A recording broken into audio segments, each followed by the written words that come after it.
कर्मों का भोग कैसे भोगते हैं। एक प्रेरणादायक कहानी।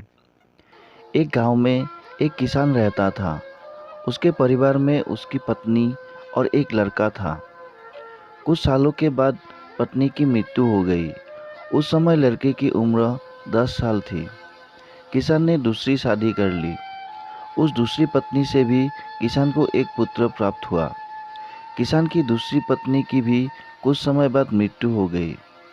किसान का बड़ा बेटा जो पहली पत्नी से प्राप्त हुआ था, जब शादी के योग्य हुआ तब किसान ने बड़े बेटे की शादी कर दी। फिर किसान की भी कुछ समय बाद मृत्यु हो गई। किसान का छोटा बेटा जो दूसरी पत्नी से प्राप्त हुआ था और पहली पत्नी से प्राप्त बड़ा बेटा दोनों साथ साथ रहते थे। कुछ समय बाद किसान के छोटे लड़के की तबीयत खराब रहने लगी। बड़े भाई ने कुछ आसपास के वैद्यों से इलाज करवाया पर कोई राहत ना मिली। छोटे भाई की दिन ब दिन तबीयत बिगड़ती जा रही थी और बहुत खर्च भी हो रहा था।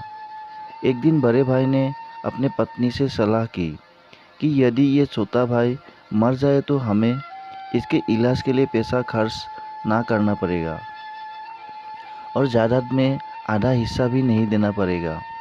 तब उसकी पत्नी ने कहा कि क्यों ना किसी वैद्य से बात करके इसे जहर दे दिया जाए।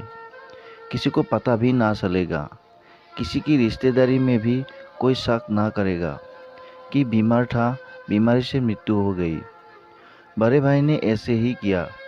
एक वैद्य से बात की कि आप अपनी फीस बताओ।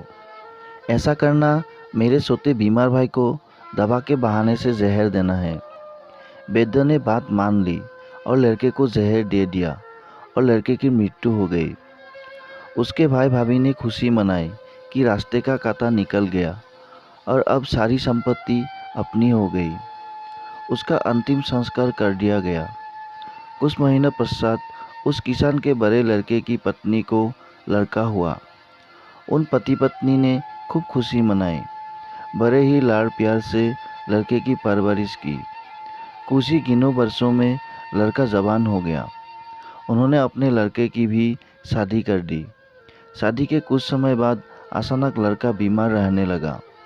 माँ बाप ने उसके इलाज के लिए बहुत वैद्यों से इलाज करवाया। जिसने जितना पैसा मांगा दिया, सब कुछ दिया ताकि लड़का ठीक हो जाए। अपने लड़के के इलाज में अपनी आधी संपत्ति तक बेच दी, पर लड़का बीमारी के कारण मरने की कगार पर आ गया।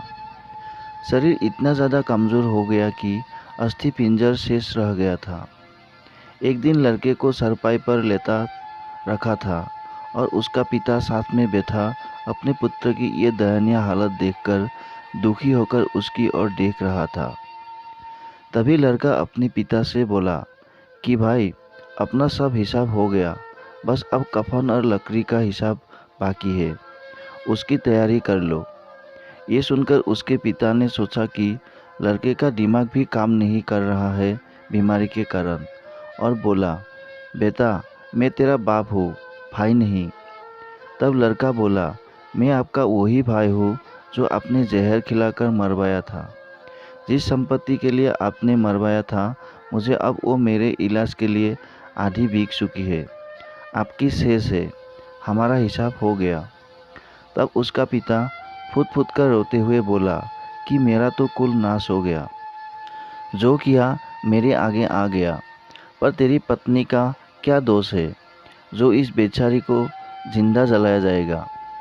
उस समय सती प्रथा थी, जिसमें पति के मरने के बाद पत्नी को पति की चिता के साथ जला दिया जाता था। तब वो लड़का बोला कि वो वैद्य कहाँ है जिसने मुझे जहर खिलाया था। तब उसके पिता ने कहा कि आपकी मृत्यु के 3 साल बाद वो मर गया था। तब लड़के ने कहा कि ये वही दुष्ट वैद्य आज मेरी पत्नी रूप में है। मेरे मरने पर इसे जिंदा जलाया जाएगा। हमारा जीवन जो उतार चढ़ाव से भरा है, इसके पीछे हमारे अपने ही कर्म होते हैं। हम जैसा बोएंगे वैसा ही काटना पड़ेगा। कर्म करो तो फल मिलता है, आज नहीं तो कल मिलता है। जितना गहरा अधिक हो कुआं, उतना मीठा जल मिलता है। आशा करता हूँ कि ये छोटी सी कहानी आप लोगों को पसंद आया होगा। कहानी अच्छी लगी तो वीडियो को एक लाइक शेयर और चैनल पर नए हो तो चैनल को सब्सक्राइब जरूर कर देना दोस्तों। वीडियो को देखने के लिए आपको बहुत बहुत धन्यवाद।